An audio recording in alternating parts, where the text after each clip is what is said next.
নমস্কার। রম্য গল্পমালায় সকল শ্রোতা বন্ধুদের জানাই স্বাগত। আপনাদের সাথে আমি রম্য মাইতি। আজ পরিবেশন করতে চলেছি সাহিত্যিক সৌরদীপ বন্দ্যোপাধ্যায়ের লেখা গল্প গুলটুসের ডায়েরি। ছবি সংগৃহীত। গল্প পাঠে আমি রম্য মাইতি। আজকের গল্প গুলটুসের ডায়েরি। সাত সকালে দিদির ফোনে ঘুম ভাঙল। ফোন ধরতেই দিদি খুব উত্তেজিতভাবে বলল, জানিস, গুলটুসের একটা ডায়েরি পেয়েছি। মানে? অবাক হয়ে জিজ্ঞাসা করলাম। অবাক হওয়াটাই স্বাভাবিক, কেননা গুলটুস দিদির প্রয়াত বেড়ালের নাম। একটা বেড়াল কিভাবে ডায়েরি লিখতে পারে? মানছি দিদি একজন লেখিকা, একজন লেখিকার মনে কল্পনা বাসা বাঁধতেই পারে, তাই বলে একটা আদ্যোপান্ত ডায়েরি? না না, অসম্ভব। কিন্তু দিদিকে মুখের ওপর কিছু বলতে পারলাম না, তাই কথা ঘোরানোর জন্য দিদির সম্প্রতি প্রকাশিত গল্পটা নিয়ে আলোচনা শুরু করলাম। কিন্তু দিদি আমার সাহিত্যের আলোচনাকে বিন্দু মাত্র তোয়াক্কা না করে আবার পুরনো প্রসঙ্গেই ফিরে গেল। বলল, তোকে ডায়েরি থেকে কয়েকটা পাতা পড়ে শোনাবো, শুনবি? কৌতূহল নিয়ে হ্যাঁ বললাম। দিদি পড়তে শুরু করলো। 25শে মে 2017। জানলার ধারে বসে কাকগুলো ক্যাঁ ক্যাঁ করে ডাকতেই আমার ঘুম ভেঙে গেল। কাকগুলো ভারী দুষ্টু, রোজ সকালে এভাবেই আমাকে বিরক্ত করে। শুধু তাই নয়, দুপুরে একটু আয়েশ করে খেতে বসার সময় মাঝে মধ্যেই উড়ে এসে আমার খাবার নিয়ে পালিয়ে যায়। তো যাই হোক, আজ সকালে উঠেই দেখি বাড়িতে বেশ একটা হৈ হৈ চলছে।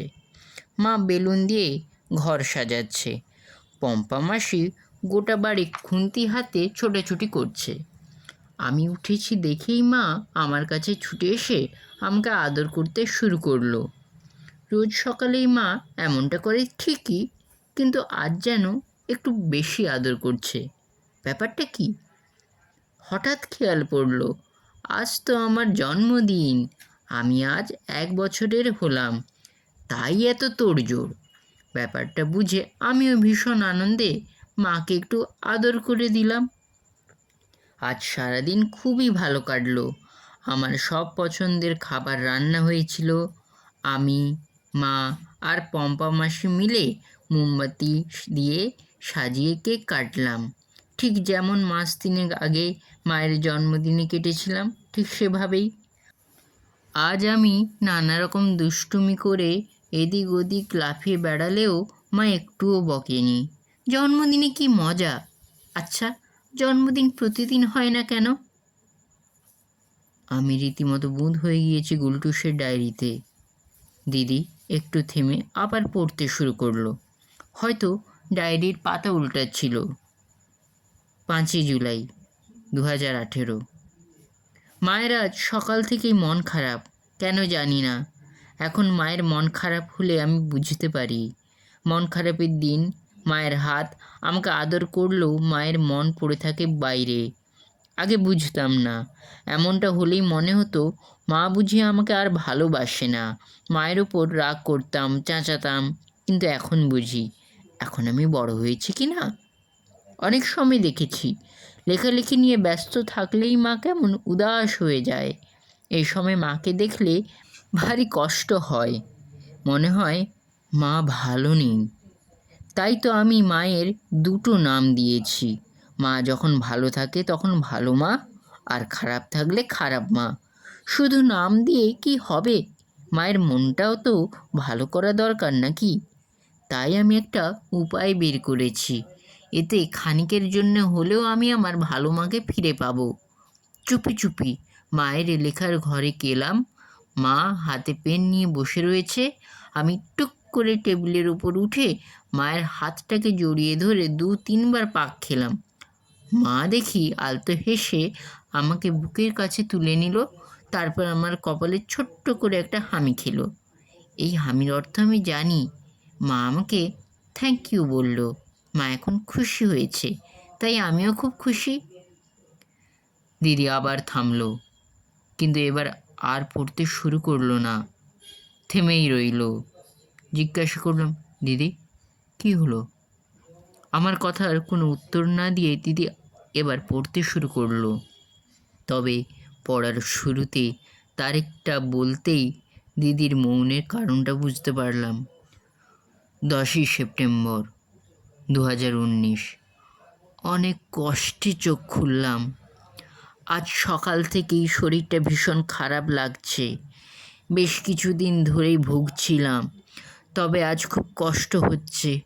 কষ্ট কি আর আমার একারও হচ্ছে? মায়েরও তাই। মা গত কয়েক মাস ধরে চোখের সমস্যায় খুব ভুগলো।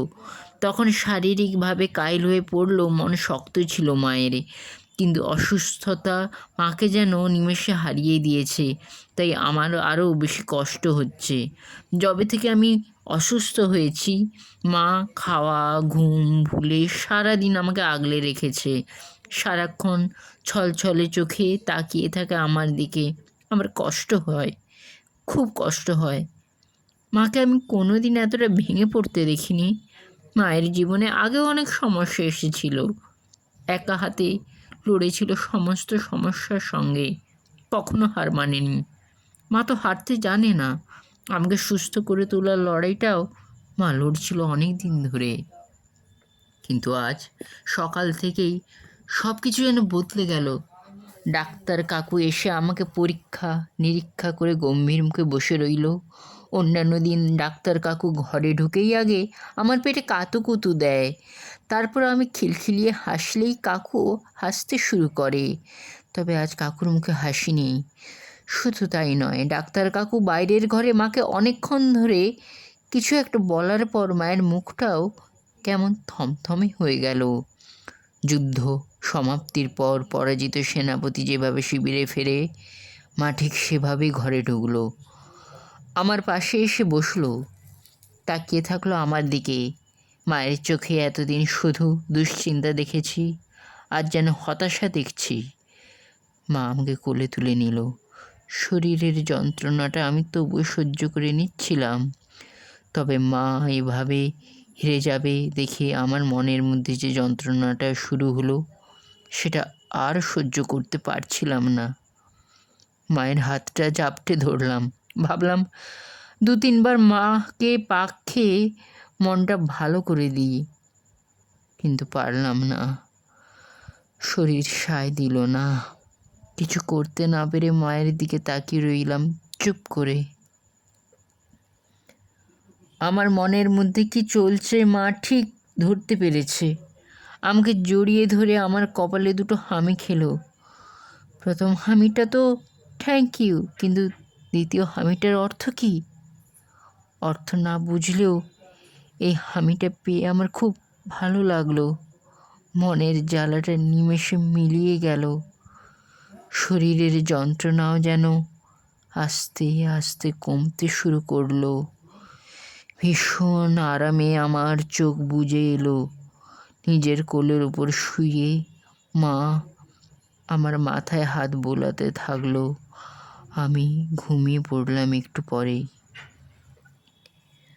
পড়া শেষ হওয়ার পর কেউ কোনো কথা বললাম না। কানে ফোন ধরে বসে রইলাম চুপচাপ। কালো আকাশে মেঘ ডাকছে গুড়ুম গুড়ুম করে। দুটো বুলবুলি পাখি জানালার ধারে এসে কিচিরমিচির শুরু করেছে। মেঘের গর্জনেই হোক অথবা পাখির ডাকি। মিনিট 3 পর সংবিত ফিরল। বললাম, দিদি গোলটুসের ডায়েরিটা একবার দেখাবে আমাকে? এই অন্যায় আবদারটা কেন করলাম জানি না। গোলটুসের ডায়েরি কি আদেও আছে নাকি নেই? বাস্তব কল্পনা মিলেমিশে আমার মাথায় এক মিশ্র অনুভূতির জন্ম দিয়েছে। ঠান্ডা গলায় দিদি বলল, কবে আসবি? তুমি ব্যস্ত না থাকলে আজকেই আয় তবে। দিদি ফোনটা কেটে দিল। আমি আর সময় নষ্ট না করে ঝটপট স্নান খাওয়া সেরে বেরিয়ে পড়লাম। ইতিমধ্যেই বৃষ্টি নেমেছে। মাঝে মাঝে বয়ে আসার দমকা হাওয়ায় ছাতা উড়িয়ে যাচ্ছে। ভাগ্যক্রমে একটা ট্যাক্সি পাওয়া গেল। যোধপুর পার্ক পৌঁছতে সময় লাগলো ঘণ্টাখানেক। দিদির বাড়ির বেল বাজাতেই পম্পাদি এসে দরজা খুলে দিল। ঘরে ঢুকে দেখি দিদি জানালার ধারে বসে রয়েছে। বৃষ্টির ছাঁট ঢুকছে, তবুও জানলা খোলা। দমকা হাওয়ায় দিদির চুল, ঘরের কাগজপত্র ইতস্তত উঠছে, তবুও জানলা লাগানোর নাম নেই। দিদি এক দৃষ্টিতে তাকিয়ে রয়েছে বাইরের দিকে। জানালার ধারের গাছটা বৃষ্টির জলে ধুয়ে চকচক করছে, আর হাওয়া দিলেই পাতা ঝরা শান্তি জল ছিটিয়ে পড়ছে ঘরে। গাছের ডালে একটা বাবুই পাখিরে ডানা বিছিয়ে প্রাণপণে চেষ্টা করছে তার বাসা আগলে রাখার। সেদিকে তাকিয়ে দিদি খানিকটা আনমনে বলল, এই পাখিগুলোর সঙ্গে গুলটুসের খুব বন্ধুত্ব ছিল জানিস। ওরা হয়তো একে অপরের ভাষা বুঝতো না, তবুও কথা বলতো। আমি আর কৌতূহল চেপে রাখতে না পেরে বললাম, গুলটুসের ডায়েরিটা দেখাবে? দিদি বেদনা মাখা চোখে আমার দিকে তাকালো, ঠোঁটে স্মিত হাসি, চুল এলোমেলো। তারপর নিজের হাত দুটো দুপাশে বাড়িয়ে বলল, এই গোটা ঘর জুড়ে রয়েছে গুলটুসের ডায়েরি। কথাটার মানে বুঝতে না পেরে জিজ্ঞাসু দৃষ্টিতে চেয়ে রইলাম। পম্পাদি আমার জন্য জল নিয়ে এলো।